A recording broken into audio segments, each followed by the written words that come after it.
Mind Wings Audio presents Serpents and Scoundrels by Wayne Zurl, read by David Kawachi. When I lived in New York, Tennessee looked like a relatively easygoing place. New York was a refuge for drug dealers, organized crime, carjackers, burglars. As a cop, I met them all. I thought the sleepy little town of Prospect would be a milk run for its police chief. Well, not exactly. Sometimes horrible things happened to me while sitting behind my desk at Prospect PD. I sat there initialing reports one Tuesday morning. Or was it a Wednesday? I can't remember. What I do recall turned out to be one of the strangest cases I've ever investigated. My intercom buzzed. "Yes, darling," I said. "Is it time for cocktails already?" Sergeant Betty Lambert laughed into the phone.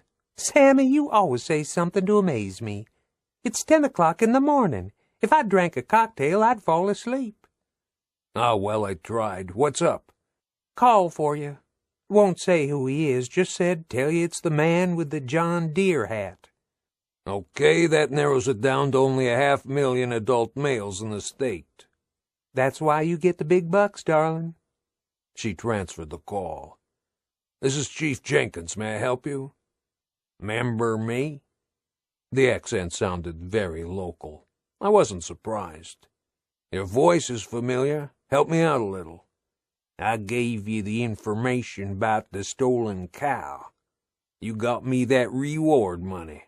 'Member now?" "Sure I do. You wore a John Deere hat when we met you in the woods." "Yep. 'Member I said I owed you another favor?" "I do." "Okay, this is a good one. Meet me same place as last time, that little clearing back of the air park." "Want to give me a hint what it's about?" "I'll tell you when we meet up. You coming?" "Sure, what time?" "About 8 o'clock tonight. You bringing that big black feller with you?" "Yeah, he's my partner." "Okay, see you then." He hung up. At 7:45, Sergeant Stanley Rose and I sat in my unmarked Crown Victoria, parked in a lonely clearing in the hinterlands of Prospect.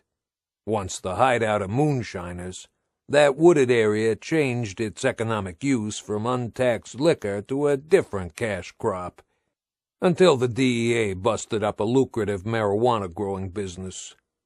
After the pot disappeared, the desolate woodland, connected by makeshift trails, accommodated clandestine lovers and the occasional thief needing privacy.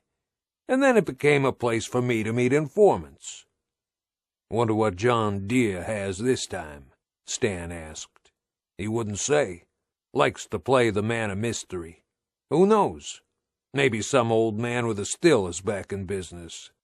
Hope the mosquitoes don't find us when we get out of the car. You're a born pessimist. Didn't mosquitoes bite you when you were an LAPD cop?" "Not me." Stanley is 6'4". Few creatures would dare to bite him. "I think our boy is heading this way," Stan said. A solitary figure suddenly appeared on the trail no more than 100 feet from where we sat. John Deere, as we called him, appeared to be in his 40s, of medium height and build. The bright green and yellow baseball cap sat on his head. His wardrobe consisted of a plaid short-sleeved shirt and blue denim overalls. We got out of the car and met him in the middle of the trail. "Howdy," I said, trying to embrace the local culture. Stanley nodded to him. "What you say?" he responded and waited. "You understand I don't have money to always pay for information." "I done told you. I owed you one more favor for the extra cash you got me. You could have kept it yourself. We been through that." "I know." "Don't know if you're gonna like what I show you, but it's a good 'un. You gotta follow me." "We driving?" "No, it ain't fur." He turned and walked down the trail. Stan and I followed. When we reached the narrow gravel road, he turned right. The daylight began fading, but even under the forest canopy, Enough light filtered through for us to follow him without using our flashlights. A few minutes' walk put us in a clearing 10 times larger than the one we left. "This here's where they used to grow the marijuana," he said. "Look over yonder at this." In the upper left corner of the circular clearing, I saw a pile of hastily mounted leaves. We walked closer. Poking out from the bottom of the leaves, I noticed a 2-tone brown cowboy boot. "What the hell?" I said. "Stan, give me some light here." Both our flashlights probed the pile of leaves. Directly opposite the boot, I saw a hand. I turned my light to where our informant last stood. He was halfway across the clearing and on his way to being gone. Copyright 2010 by Wayne Zurl. Audio production copyright 2010 by Mindwings Audio. All rights reserved. We hope you enjoyed listening to this recording. Discover more one-hour audiobooks from Mindwings Audio.